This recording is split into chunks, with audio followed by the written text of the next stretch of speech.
So what happened to Lucia, Francisco, and Jacinta after Fatima? Did life go back to normal, or did everything change? And what is our response to the message of Fatima? How do we interact with this message of Our Lady? Stay tuned to find out.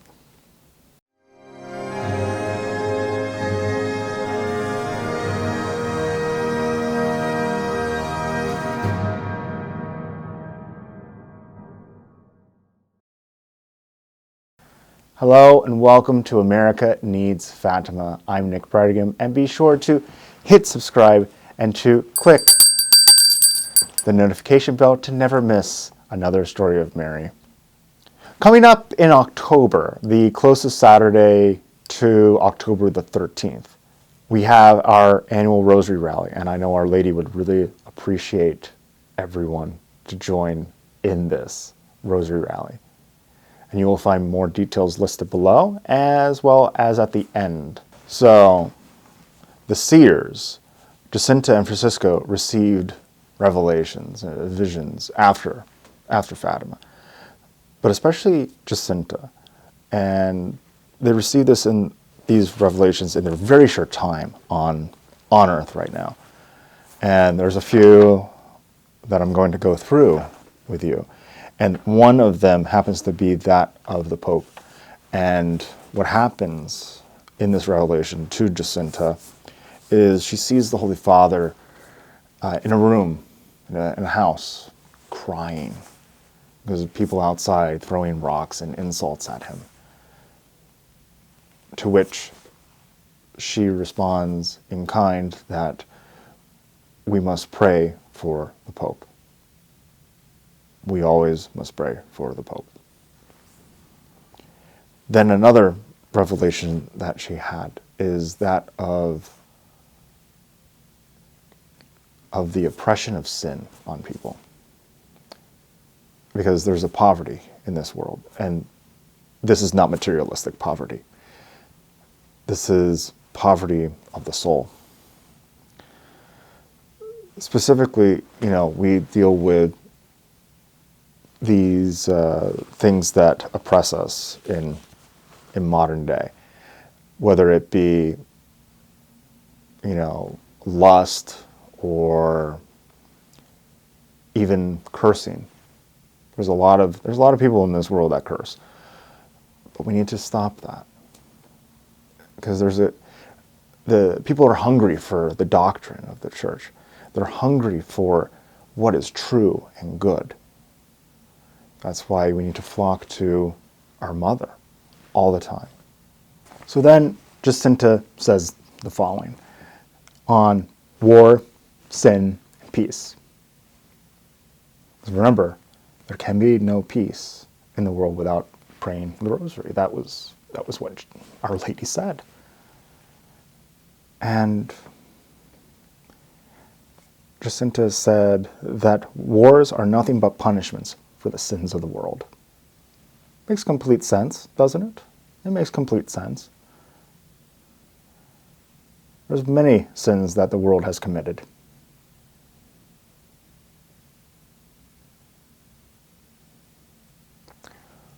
And then the other part of this is the fact of priests and rulers. The priests need to be concerned with things from above, not things earthbound. And they need to make their ministry unified with God above, not be concerned with currently getting likes on Facebook because you go along with the world. This is not the case at all. And she said, pray much for priests. We have to pray for them all the time. So now we come to the revelations concerning fashion and marriage. Now, what the revelation has said is that fashions that will greatly offend our Lord will appear. I guarantee this has happened. And for youth today, it becomes very immodest. Everything's very along that line of immodesty. We see it in our movies, we see it in our TV shows, we even see it when we're walking down the street. We need to uphold the virtue of purity and that of chastity. Because even as Jacinta noted, this is the greatest sin are the sins of the flesh. So the more we subdue them, the more we will become good in the eyes of God. Especially with marriage. The marriages, as she notes, there's marriages that are not good. The same thing goes with Christian virtue. Virtue has completely gone out the window, especially in this day and age, even now. But 1918, 1917, 1918, you would think they would have more Christian virtue, but it's people are the same. People are truly the same. In fact, regarding Christian virtue, confession is that moment of grace. If more people knew that, they'd be flocking to get to the confessional immediately. So now we shift to Sister Lucia, who on December 10th, 1925, received the vision of Our Lady holding the child Jesus and spoke to her on requesting the 5 for Saturday devotion, which is, of course, her Immaculate Heart. Fridays, the first Fridays, are the Sacred Heart of Jesus. So here's where the Immaculate Heart, that devotion, starts to come in. So why do we even need a 5 for Saturday devotion? It is in response to the sins of blasphemy and ingratitude towards Mary's Immaculate Heart. We have seen this over the past year, 2 years. It's happened throughout time as well. The images of Our Lady being destroyed and profaned in horrendous detail. Her name being used as a joke. Also, titles of Mary being insulted against. This is what that devotion does. It's for the reparation of those things. So on these first Saturday devotions for the 5 months that you're going to be doing this, you go to confession. Then you go and receive our Lord in Holy Communion. Then after that, you pray the Rosary, and you meditate on the mysteries of the Rosary for 15 minutes at least. And that's for the sins committed against Mary's Immaculate Heart.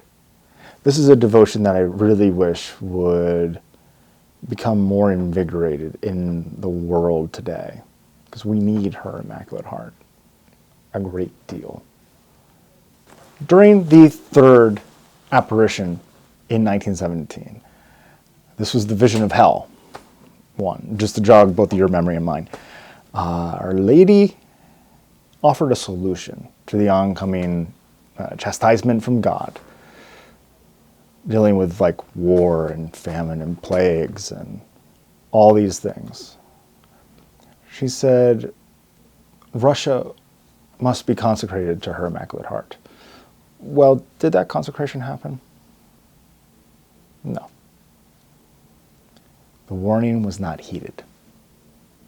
So in regard to the consecration of Russia, to avoid the chastisement, did it happen?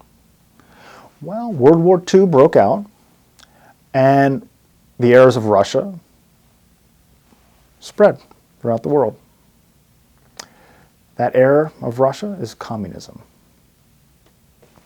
So now we come to a great parallel to even us in our time, that Francisco at age 11 and Jacinta at age 9 contracted the influenza virus that was rampant throughout Europe in 1918. And Francisco died from it. But Jacinta was spared a little bit by remaining on Earth a little bit longer in order to save more souls. And then she eventually died very far from home. So what about Lucia? Now, as you may recall, Mary said that Lucia will stay on earth a little bit longer in order to spread devotion to her Immaculate Heart. And that is exactly what she did. She became a nun, and she became Sister Maria Lucia of the Immaculate Heart. That's a beautiful name. She wrote extensively of the experience between her and her cousins with Mary and the private revelations that they received. And she actually ended up writing memoirs, and right now it's a 2-volume set, and you can find them anywhere where books are sold, Catholic books. You do have to hunt around a little bit. I found them. And then she went to our Lord at the age of 97 in the year 2005. So you yourself can help appease the Immaculate Heart of Mary against the blasphemies, all the blasphemies against her heart. How? Well, why not join one of our October Rosary Rally crusades? There's thousands of cities and tens of thousands of people, hundreds of thousands. And why not add your city to that list? So please click on the link below to find out more. On the next episode, I want to tell you about an amazing, incredible event that led to more devotion to the Mother of God. And specifically, how that event can change your own prayer life to be more fruitful. May God bless you, and may Mary Immaculate keep you under her mantle.